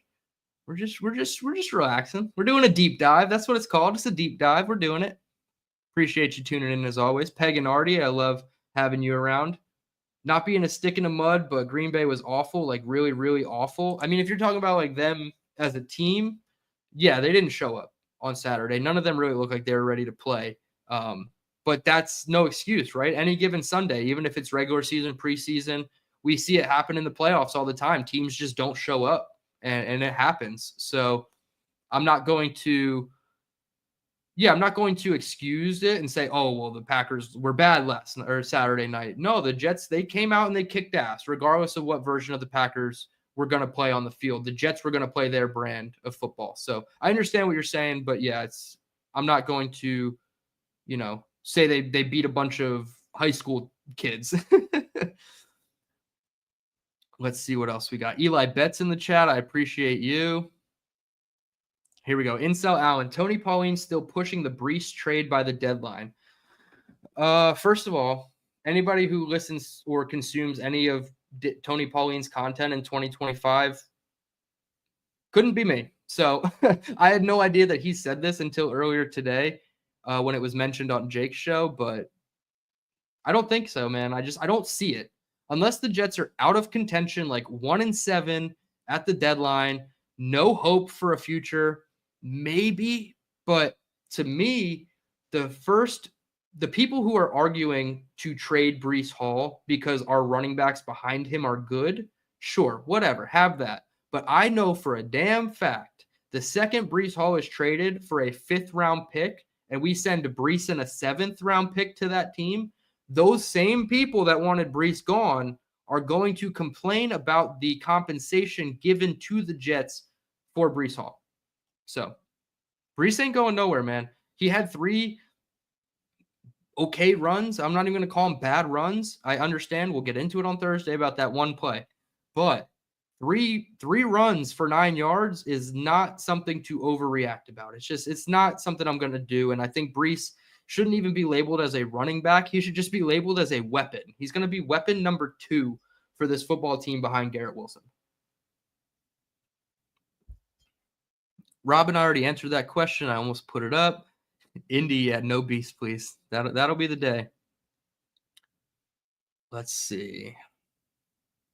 Robin, Edwards was sensational. Yeah, he certainly was sensational. And again, running back 4 against some backups, it's, grain of salt. Like, we got to take it with a grain of salt, but he looked more like the 2023 version of himself at Michigan than the 2024 version. Indy Jets, over under on Jets Pro Bowlers this year, you come in with 6. So going back to my roster rankings, I had 5 players in the blue chip all-pro / Pro Bowl category. So I want to say 5 right off the bat. Sauce, Quinnen, Garrett, Michael Carter, and Quincy. Those are my 5. I think they all can compete for natural Pro Bowlers, not alternate Pro Bowlers, natural Pro Bowl votes, and potentially all pro votes. I think Garrett will have a hard time getting all pro because it's just a loaded position, and guys like Jamar Chase, Justin Jefferson, like they're going to win AP all pro more than likely, but Garrett can still do it. And then Quinnen, Sauce, Michael Carter, and Quincy, I actually think have a really good chance to compete for first team all pro at their position. I know that AP added the slot corner position to the all pro rankings or all pro voting. So Michael Carter does have a chance there. So I would say 4 all pros, 5 Pro Bowlers. And then you have guys like Will McDonald, Breece Hall, really 5 offensive linemen kind of after that filling in that like they can play well. I just don't know if they'll play well enough to be considered Pro Bowlers. But could you imagine like Olu Fashanu being a first team all pro for this football team in his second year? That would just be absolutely amazing. But good question there, Indy. David D6, our resident Detroit Lions fan, he says, Dylan, how would you assess Jeremy Ruckert on special teams compared to the other Jets tight ends competing for a roster spot on the Jets 53? I don't know. Does Ruckert play special teams? I'll be completely honest. When I watch the All 22, I can't hit the 10-second jump button fast enough when we see kicks and punts on All 22. I don't watch them. I should watch them just to know who's on the field for those plays. Like I did watch one of the field goals. just to see who lined up on field goal, like on our field goal team. And it was like Hennessy, AVT, Tippmann, Myers, Fashanu, and then like Clemens and Watts on the outside. It was a very strange alignment, but I didn't pay enough attention to Jeremy Ruckert on like punt team or kickoff return team. I didn't do enough of that. I don't know if he's on kickoff team, like running down and making a tackle. I'm assuming he's on kickoff return. Like he has to be. So I'll go back and I'll give you a better answer about this on Thursday, David. But if special teams is the only way Jeremy Ruckert makes this roster, you can go get a guy on cut down day that's going to do the same damn thing for you. So Jeremy Ruckert might be on the outside looking in. Rich, does Quantez Stiggers make this the 53? Absolutely, man. Absolutely. And I know Buffalo put out a prediction where he said that JBC is the guy where they can like do the phantom IR and give him an injury designation and keep him on the 53 for a little bit longer until they do the gymnastics after cut down day. I think that guy might actually be, oh, there goes my camera. I think that guy actually might be AZ Thomas. I think AZ Thomas might be the guy where he has the shoulder injury. It's like a legitimate injury, and they're able to like stash him on like short-term IR for 4 games, and they keep a guy like JBC, and they're both, him and Quantez Stiggers, stay on the roster as your like 5th and 6th cornerbacks, or 4th and 5th, however you want to see it, with Chris Boyd making the team too. But yeah, I think Stiggers is no worse than your 4th, 5th cornerback, depending on how they see it. I think AZ might be a little bit better than Quantez, but yeah, his value, especially with special teams, he's on the roster, in my opinion. Let's see what else we got. Stack with the question, Dylan, how did Peyton Page do with the 3rd string reps? I mentioned it at the top. I'm in the second half of the condensed full game rewatch, so I haven't watched the end of the 3rd and the whole 4th quarter. Peyton Page, though, he did play a little bit with, I guess, what would be considered the 2nd string defensive line, right? When Tufele and Nadi, the starters for the game, were out, he came in and he was next to Tufele for a couple plays? There was like a handful of Peyton Page plays that I saw. Wasn't really doing much. He was more just like a net zero. Like he wasn't a liability on the play. He wasn't disrupting and being explosive. I think there was one toss play where he got good penetration into the backfield with Eric Watts, I want to say, on the up against the right guard and the right tackle, and they pitched it to the right, and they both kind of exploded upfield on that one specific rep. But other than that, I don't think Peyton Page did enough to stick out to me on Saturday, but I am intrigued to see if Nadi's not going to make this team, can he or Mulba or Leonard Taylor III creep in as that 5th defensive interior guy instead of Nadi? So I'm looking forward to seeing what Peyton Page does against the Giants. All right. 3 Sibs. Martinez is looking solid. Let him get the 2nd team reps if Taylor is still hurt. Yeah, I think that's what we're going to see against the Giants this week. I think they're going to switch it, and I think Brady Cook is going to come in 3rd and play like the second half of that game. Like we'll say Justin Fields plays 1 quarter, Adrian Martinez plays 2nd and 3rd quarter, and then Brady Cook plays the 4th. I could see something like that. Insel Allen, yeah, he's not an RPO quarterback. He's too slow, and it seems like what the team wants to do, you have to have a minimum threshold of athleticism, and even Tyrod Taylor, in my opinion, could be, mobile enough to be an RPO guy.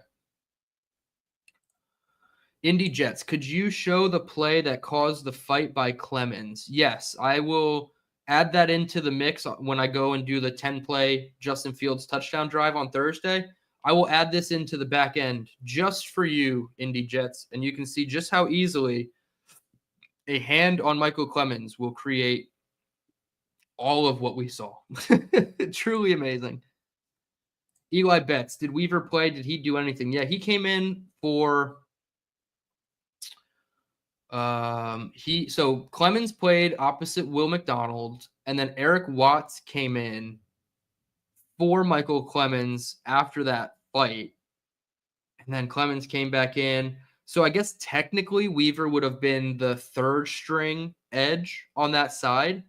Um, it's tough. I don't think he did anything. He had a spin move or an attempted spin move that I thought could have been called for a holding penalty. There's so many holding penalties that happen against these Jets defensive linemen, especially Will McDonald, that just don't get called. Like the Jordan Love sack on third down. One, I thought Jordan Love could have ran it before he got sacked. Will McDonald was literally tackled to the ground by Zach Tom. So I think there's so many holding penalties that go unnoticed with this Jets team. And once we start actually winning, we might see that change for our benefit. But Weaver, it was, very limited notes on him, if any notes at all. I don't have him in here on my defensive second team notes. I think he was more of a third string defensive guy. So I'll get into the condensed second half of the game tonight and come back with more thoughts on Weaver.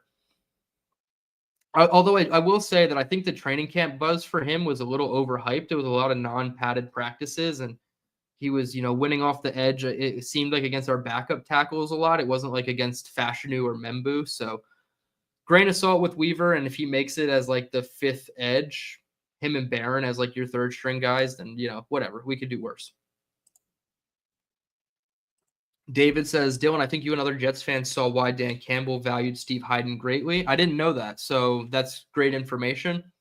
Yeah, I think when you read through the tea leaves of those types of things, when coaches talk that highly of another coach, not just like coach speak, like we knew how high Robert Saleh was on Mike LaFleur, right? Like we just knew based on the way that they talked about each other and things of that nature. So if Dan Campbell was that high on Steve Hyden, makes it that much better of a signing, in my opinion. Let's see what else we got. Ryder and Talon says, how do you think our O-line will do against the Giants D-line? This is going to be a great test, You have obviously Brian Burns. You have Abdul Carter, their rookie. You have Dexter Lawrence. You can include Kayvon Thibodeau into that discussion too, if you want, because I think he's, a talented player in his own right. He was somebody I really liked in the draft process coming out of Oregon. So yeah, this will be the test, right? To see just how good they are. If Membu does to Burns and Thibodeau what he did to Rashawn Gary and Kenny Clark, that will be huge. Like I will love that. Like I'll start seriously considering buying a Membu jersey if he holds up really well against this Giants defensive line. But one of the best in football, in my opinion, in terms of talent, the Giants defensive line. So I want to say I'm cautiously optimistic that they will hold their own. But if we, hear reports tomorrow and Wednesday coming out of practice that it's not the best day for our tackles, I also can't be surprised because this team, the Giants D-line is like best in the NFL close to best in the NFL in my opinion, without really looking through all the rosters. Like them and the Steelers, those are a great test for defensive linemen right out the gates.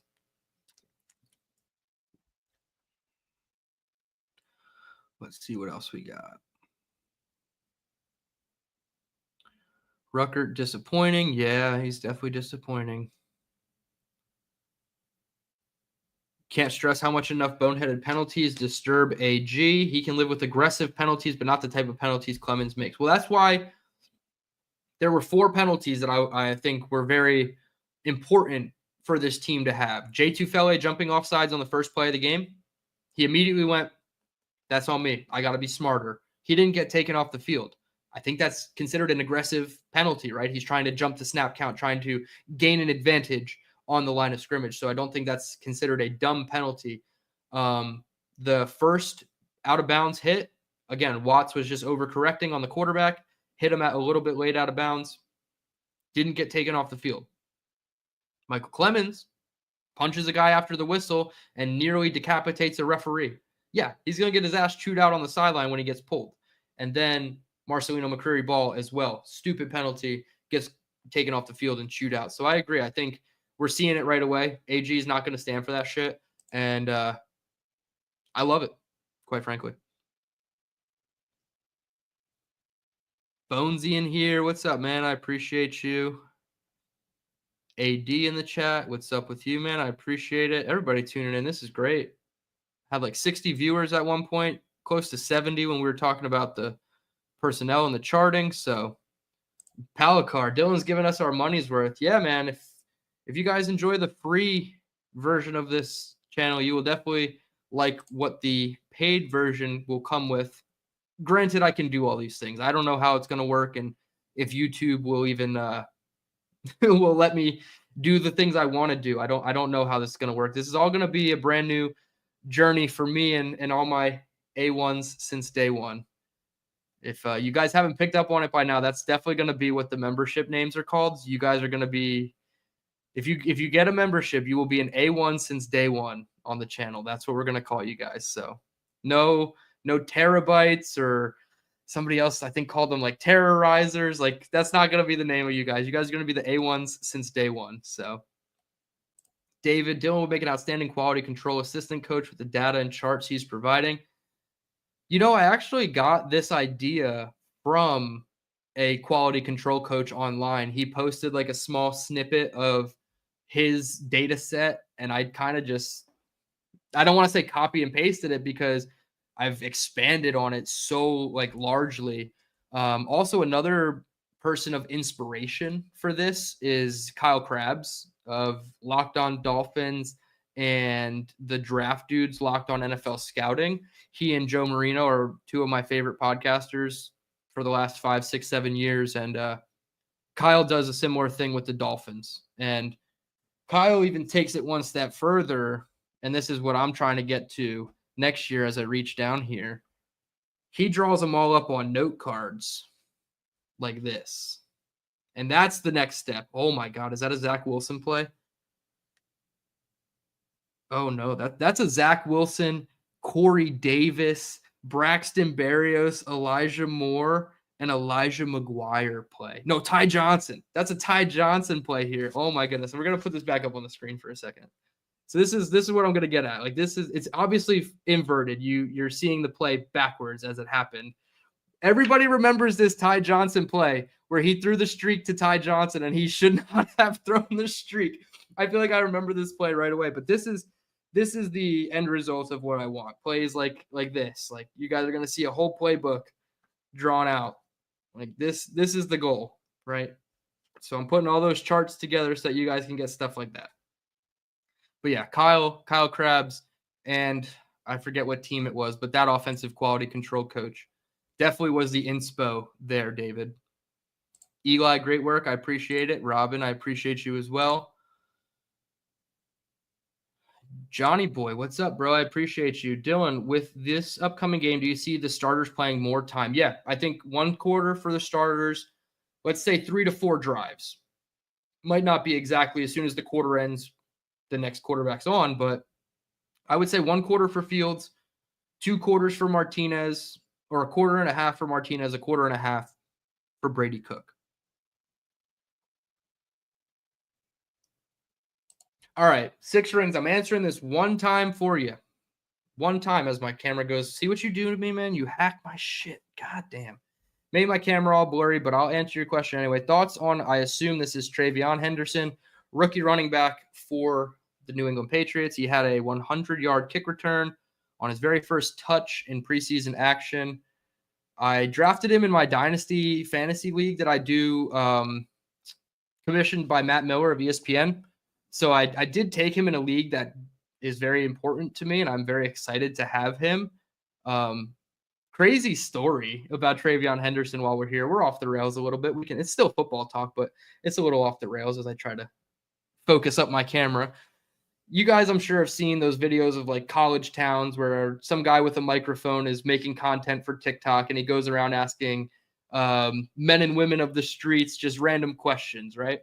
Well, this guy goes up to a girl and he asks her for one of her like very specific relationship stories. And she tells a story about how her friend was talking to a guy who used to play for Ohio State. And they were getting ready to, hook up. Like, they were just texting formally, whatever, like talking, as our generation calls it. And he sent her a picture of parts unknown, right? And she was so flabbergasted by the size of Travion Henderson's object in the photo that she had to say no to the man. And he said, I've heard that before. The descriptor was below the knee for Travion Henderson. So you guys might have something there. 6 rings. I ain't going to lie to you. And please change your name back to Patriots 12. The Tom Brady stuff it's a joke. That was a terrible joke. It didn't even hit right. I will plan on throwing beers there if I ever go to Gillette Stadium. And it was ugly. It was stupid. It was not worth it. Jets kind of own the Patriots too the last 2 years, if we're being honest. All right, what else we got? Robin, Dylan, did you get to see Zach Wilson show his midseason form? I did. So I was watching the game back on this monitor over here, and then I had to throw up the Dolphins on this monitor here.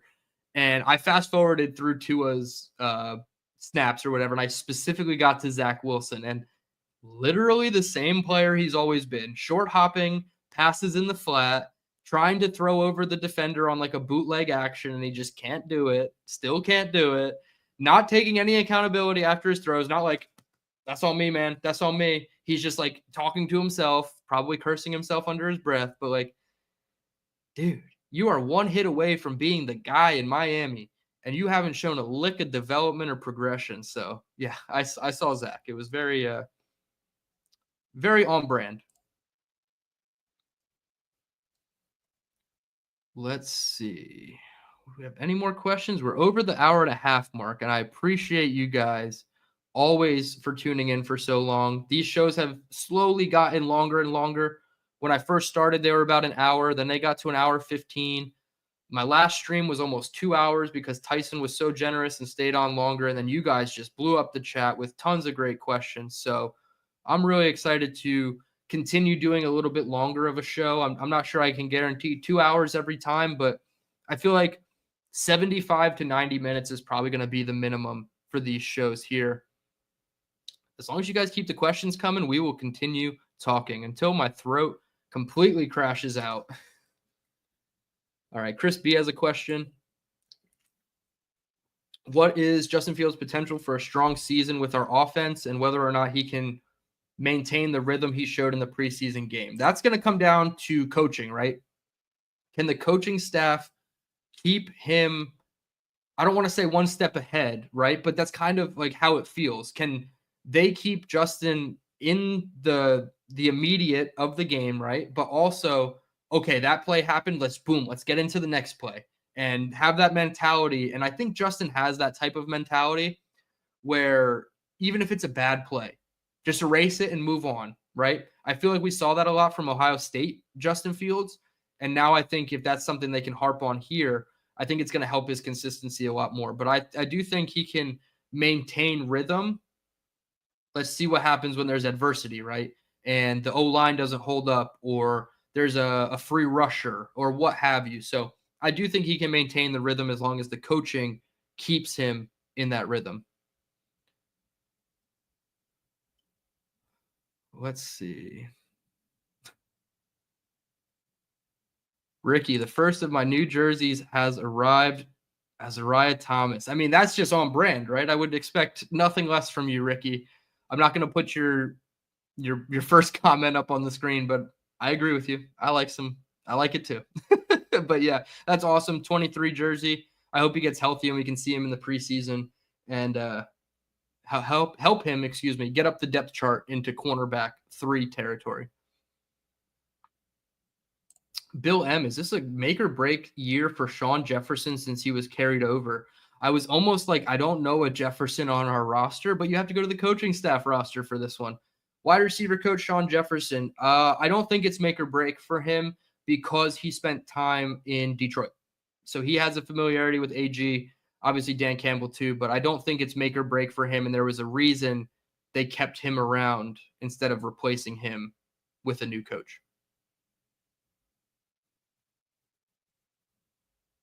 Let's see what else we got. Getting down towards the bottom here. Rich F. Braxton Berry. Oh my goodness, yeah. Yeah, for real. I think he's in Houston now. I heard somebody talk about him on the broadcast over the weekend, and like my brain just like stopped for a second. Like Braxton Berrios, Minnesota Vikings. Oh, he didn't help Mike White. Mike White was shook. We had the game. Appreciate you, Rich. Always putting in the work. You guys make the community. This community makes it worth putting in the work for. I'll be honest. Let's see, Nate. Really? Where? Where was he your roommate? Taylor Decker, the offensive lineman for the Lions? Think he went to school at a red team school. That's slipping my mind, but I picture him in college wearing a red jersey. Oh, OSU players. There it is. Your very next comment. Okay. That's cool. Did you go to OSU? I didn't know that about you, Nate. Let's see. NY Jets superfan. I thought Fields' play is overrated. He threw all checkdowns. His only real pass, a 5-yard out route to Garrett, was a terrible throw. I will never say playing within the confines of your offense is a bad thing. That's just how I feel. Checkdowns get touchdowns. If your guys aren't there, and come back on Thursday, Jets super fan, and we'll go through the all 22, you'll see there was nobody there deep down the field. It just wasn't worth throwing that pass into tight coverage or double coverage just to try to make an explosive. So it was a take what the defense gives you kind of a drive for Justin Fields. I think about Matt Ryan versus Jeff Ulbricht's defense. I think in his first year when we all wanted Ulbricht gone, he just took what the defense gave us, and it turned out to be like 310 yards and 2 or 3 touchdowns passing. So I'm never going to, say checkdowns are a bad thing. Now, if you make a living off turning off your first and second reads to immediately get to the check down, yeah, then that's more of an issue. But I think in this situation, he saw that his other options weren't available and took the check downs wisely. I will, I guess, push back and say it was not a terrible throw. It was a bad throw, an inaccurate pass for sure, but I don't think it was terrible considering he got to the back of his drop, no hitch, got the ball out on time. It looked like he was trying to like 3/4 sidearm it a little bit around the defender who was engaged with the blocker in front of him. So again, we'll get into that with the all 22, but I don't think it was a terrible throw. It still hit Garrett in the hands. It was, was it catchable from like PFF standards? I'm not sure, but it was in the area. It wasn't sailed into the 5th row, so maybe it wasn't terrible, but yeah, it was a bad throw. He didn't make a good throw.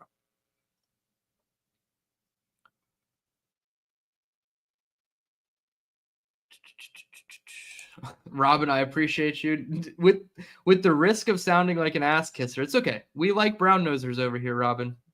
Dylan, my dude, this content is eye-opening, and as an older fan from pre-Namath, wow, it's wonderful. Thank you. I appreciate that. That's awesome to hear from an OG Jets fan if you've seen that much Jets history for you to say something like that. So I do appreciate that. And no, you're not ass kissing. You're just being a really nice guy, and I appreciate that.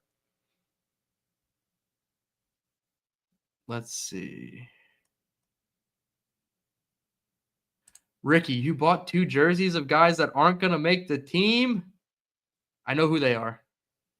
Is it Toafili and Pokey Wilson?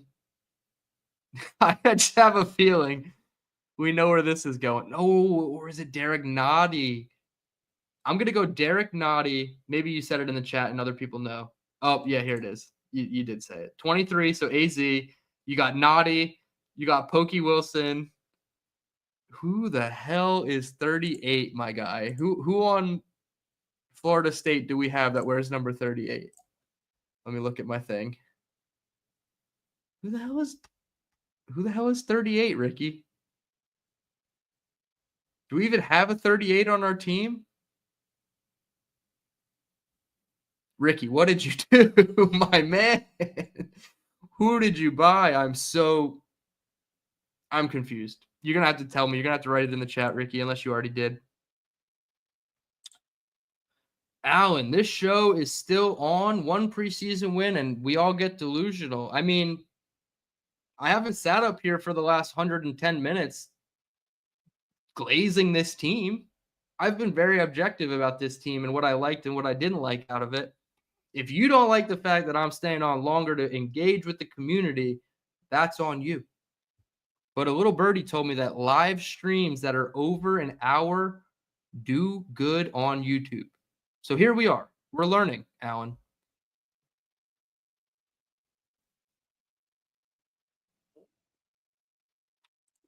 Oh, so you were roommates with him at Ohio State. That's cool. And I had a giant single. Oh shit. Damn. Well, congratulations for going to Ohio State, Nate. That's awesome.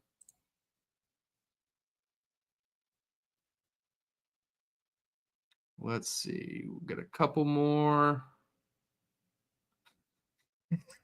Rich says, grade the performance. Yeah, dude. Grade the show, Alan. I dare you. I dare you. Give me a C minus. A B. Ladies and gentlemen, we can retire from the YouTube business. Alan has given us a B. We have moved up in the rankings. We might be above average mid now for Alan. I appreciate it, dude. Thank you.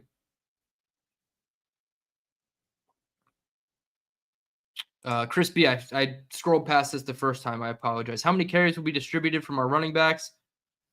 And if a running back by committee, 3 to 4 headed monster, I would say 3. Yeah, this would definitely be one of the NFL's best trios in the league. I don't think many run.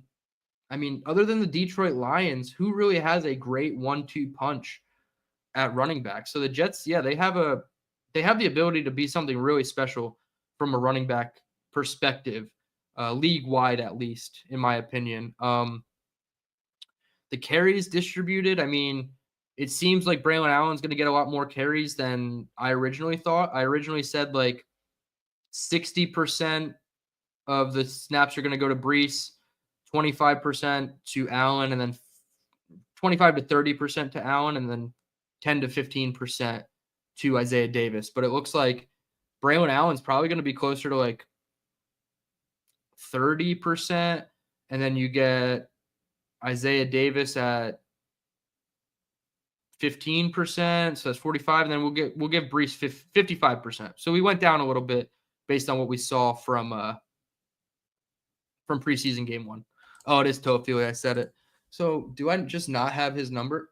Oh, okay. I do have his number written in here. I just overlooked it completely, Ricky. But yeah, you're dedicated, brother. I appreciate, and I hope most of these guys make it back to the practice squad so that you can get a little bit more run out of these jerseys.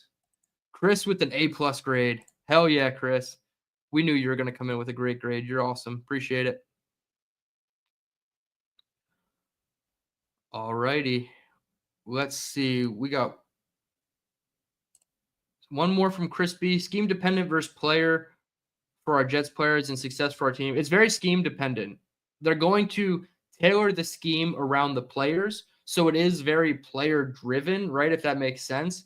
But it is going to be very scheme dependent. Like Engstrand's got to scheme up these players to, have success, because that's how you make your late rounders play like mid rounders. That's how you get your mid rounders to play like first rounders. And that's how you get your first rounders to be all pros. And I know it was a cliche when AG said it, but that's truly how I feel. You need to have the personnel, but you need to tailor your offense to the personnel and also have the scheme to make up for maybe a lack of personnel. So it's a little bit of both, but I'd say probably more scheme.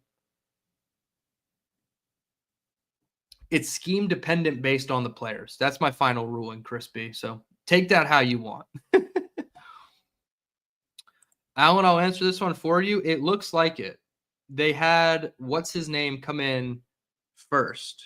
Kyle Allen? Was it Kyle Allen for the Lions? I think Hendon Hooker is on the outside looking in.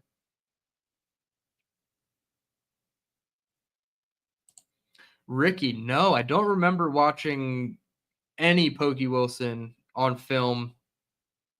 I don't even think I watched Jordan Travis on film once we drafted him, to be completely honest with you. So no, I have not seen this, but it's always hilarious when you say he burned JBC on the coverage. I think it's always funny when we have foreshadowing of two Jets. I did that in one of my breakdowns. I think it was Arian Smith and Malachi Moore. Arian Smith tried to run up and run block against Malachi Moore. So that was cool. It's always cool when you see that on film happen.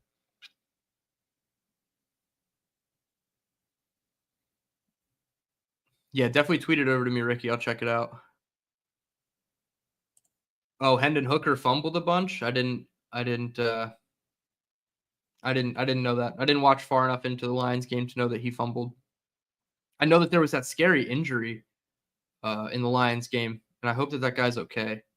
I heard he had movement in his extremities, but scary situation. Very classy of the two teams to just kind of run the clock out from there. All right, with that, we're at an hour and 50, so I'll wrap it up. I don't see any more comments or questions coming in. Oh, 2 fumbles for Hendon Hooker. That's bad, David. Yeah, hey, hands up. There were Jets fans. You guys know who you were. You all know who you were that wanted Hendon Hooker on this team. I don't need to say it. There's plenty of you out there, you heathens. I thought that's absolutely crazy to consider Hendon Hooker being a viable option for this team, but here we go. All right, at the buzzer, UConn hops in. I appreciate you. Who's the backup left tackle? Well, in the game, it was Max Mitchell. He was the backup left tackle. Chuks Okorafor was the backup right tackle. Unfortunately, I think that is going to be the situation entering the regular season. I don't see a offensive tackle getting cut that they would consider better than Okorafor or Mitchell. So I'm going to say, very scarily, Max Mitchell is our backup left tackle. Please stay healthy, Fashanu. Jersey taking some accountability. I like it. I appreciate it. Thank you. All right. With that, that is it. That is the end of the show. I appreciate everybody tuning in. Like I said, oh, wait, hold on. We got to get this one in because it is the update on Maurice Norris. Okay, back in Detroit. He suffered a concussion. All things considered, it's good news under the situation. Absolutely. Absolutely, dude. That I mean, you see the videos that people post like of him like seizing on the field, and I don't like when they do that part of the injury, like when Tua and it's like his fingers were posturing in that fencing posture. I don't like seeing that. Obviously, I saw pictures of the huddle and everything, but that's unfortunate that the injury is sustained, but he's doing okay, it seems. So shout out to Maurice Norris. It's a very hard name to say also, but I hope he continues to get better. Yes, Alan, Max Mitchell is a turnstile. It was very awful. He would have made my stock down if Carter Warren didn't play worse. All right, with that, Stack, Bill M, Rich, appreciate you all. Robin, appreciate you again. Everybody for tuning in. Ricky, thank you for sending that to me on Twitter. I appreciate it. We had just about 50 to 60 of you guys in the room the entire time. Really appreciate all of you guys tuning in. Hit the like button on your way out. Subscribe. I know in order to chat on my live streams, you have to be subscribed. So I appreciate all of you for chatting. I think I'm close to 700. Let's do the check. We were at 689 when we started the stream. Indy said we wanted to get over 700. Ooh, we're not there. We're a couple short. We will get there, though. I appreciate you guys. You guys, again, A1s since day one. The best community out there, 100%. Yeah, Kevin, 691. We only got a couple this stream, but that's okay. That means that a lot of you guys are returning to watch and are already subscribed. So I appreciate that also. Thank you so much for tuning in. I'm DTereman. I will be back tomorrow and Wednesday with pre-recorded episodes breaking down joint practice with the New York Giants. And then on Thursday, I will be back and we will do the deep dive of the film of Justin Fields' 10-play touchdown drive. And we will show the Michael Clemens fight for you, specifically Indy Jets fan. Appreciate everybody tuning in. Let's crack that 700 threshold before I come back on here live on Thursday. I know we can do it. You guys are the best. A1 since day one. DT signing out. Everybody have a great Monday night. And until next time, let's go Jets.